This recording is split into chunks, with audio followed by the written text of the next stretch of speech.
Oh, yung susunod natin, linista ko kasi, ang dami, 7 itong topic natin eh.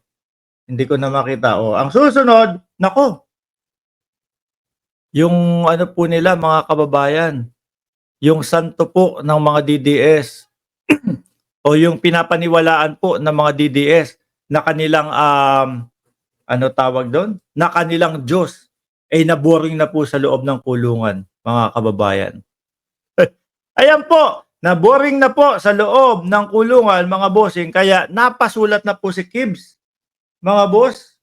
Oh, asan ba yung isinulat dito? Kasi eto hindi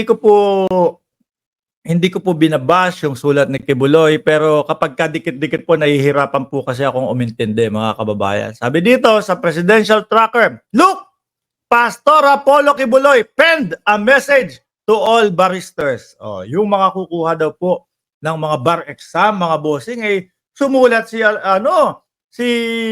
Kibuloy. Attorney Israelito Torion, ayan. Ha? Oh, mga kababayan, basahin po natin, mga bossing, ha? Basahin po natin. To all baristeras, oh, barristers, oh, ha? Praise, kasi ang ginawa ko po, sabi ko, ano mo nga, pakibasa mo nga maigi. Nahihirapan akong basahin. Praise be to God Almighty. It took a long, arduous journey to be where you are today. Ayan. The bar exam are ultimate. Oh, sabi nung sabi din nung nagano sa akin, nung nagpasa, di ko maintindihan yung next line. Hindi din asa na ba tayo? The bar, nasa na ba? The bar exams are ultimate. Oh, nandito na. I owe your years of painstaking. Ano yan? Hindi ko din maintindihan eh. Oh, are your years of painstaking study to truly become bona fide lawyer? I pray that you are past the test, hurdle of your cherished dream. A dream turned into real. Ang hirap pong basahin, mga kababayan, pero medyo hindi ko alam kung medyo may pagka-doktor po si Kibuloy ho, no? Pero mga bossing, kung sa kanila po manggagaling yung ganyan po, no, na mga sulat, at kumbaga parang doon sa mga kukuha ng bar exam, eh kumbaga parang sana pumasa kayo dahil doon sa hirap at mga pinagdaanan ninyo sa pag-aaral ninyo, eh hangad ko ang inyong pagtatapos bilang isang lawyer. Ganyan po yung ano niya, mga kababayan. Kung titingnan po natin, mga bossing, ano po, yung lawyer ni Kibuloy. Nako, Diyos ko. Sasabihin siguro ng mga barista, yung mga barristers po, yung mga kukuha ng bar exam, mga kababayan, kung magiging kagaya lang kami ni Torion, wag na lang, hayaan mo na kami. Oh, okay na kami. No? Pero siguro po, ang mga pinasasabihan po dito ni Apollo Kibuloy, yung mga nasa loob ng COGIC. Oh. Kami naman, yung mga kukuha ng bar exam diyan sa loob ng COGIC, hangad din namin na makapasa kayo. Pero hangga't maaari, maging maayos, no? Ang inyong eksplanasyon sa batas. Hindi yung kung saan-saan, mga kababayan, no? Hindi kung saan-saan po, mga kababayan, ginagawi ni Attorney Torion yung kanyang mga batas. Mga bossing. Kasi kung saan-saan nilalagay ni Attorney Torion yung kanyang mga eksplanasyon sa batas hindi naman po natin siya masisisi, mga kababayan.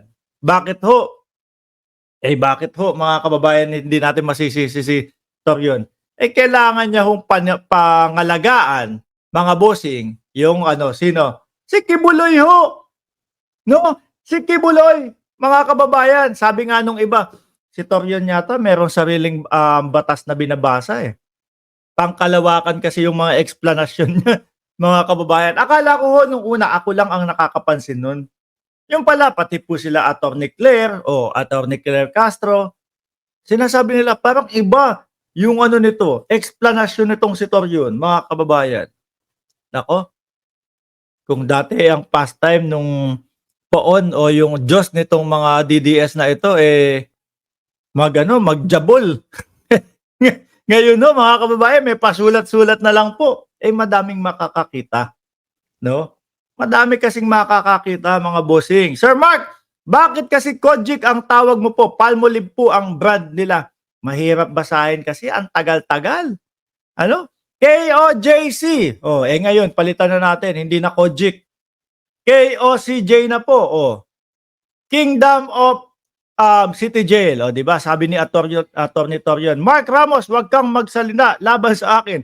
Baka kasuhan kita ng depensa lang ako sa mga client ko. Bahala ka, kasuhan mo ako, Torion. Ikaso mo na lang, ikaso. Oh, anyway, mga kababayan, eto nga po. Painit ng painit po yan. Kagaya po nung mga nakikita nyo nung mga, ano tawag dito? Mga DDS dyan sa comment section. Nag-iiyakan kayo? Nag-iiyakan kayo? Okay lang yan. Ito po, huwag kayong mag-alala. No? Huwag kayong mag-iyakan. Kasi, ang susunod na mga iiyak, yung mga vlogger ninyo. Oh, bakit? Sige, eto na tayo. Dito na ho tayo. Sa ba to? PNP, nasan ba kayo? Ayan. At least, hindi lang kayong mga supporter, no, ng DDS ang iiyak. Ngayon, makakasama ng mag-iiyakan diyan sa kanilang mga vlog. Oh, yung mga vlogger ninyo na nandoon, 'di ba? Ano sabi ng PNP? PNP to file charges versus those who hid Kibuloy. Oh, ha? Oh, ha? Oh, ha? Ayan, oh. Yung bossing ninyo. Hoy! Mga DDS, aminin nyo, di ba? Aminin nyo, naniniwala kayo dito, anak ng Diyos to. Ano, sabihin nyo nga. Oh, yan, nandyan yung mga DDS. Sabihin nyo nga, ako'y naniniwala, ako'y nagpauto kay Kibuloy na siya ang anak ng Diyos. Oh, sabihin nyo nga muna yung mga DDS. Carmelo Alvarez, sabihin mo, naniniwala ako, nagagantihan ka ni Kibuloy dahil siya ang may-ari ng universe. O, sabihin nyo nga yun. Dali na, gusto kong marinig sa inyo, gusto kong mabasa sa comment nyo yun. Na kayo ay naniniwala doon. Kasi di ba pinagtatanggol nyo? Di ba sabi nyo nga justice for Kibuloy? Hindi justice doon kay alias Amanda, hindi justice doon sa mga pinagtinda ng OTAP. O dapat kayo din, magtinda kayo ng OTAP. Ha? Magtinda kayo ng OTAP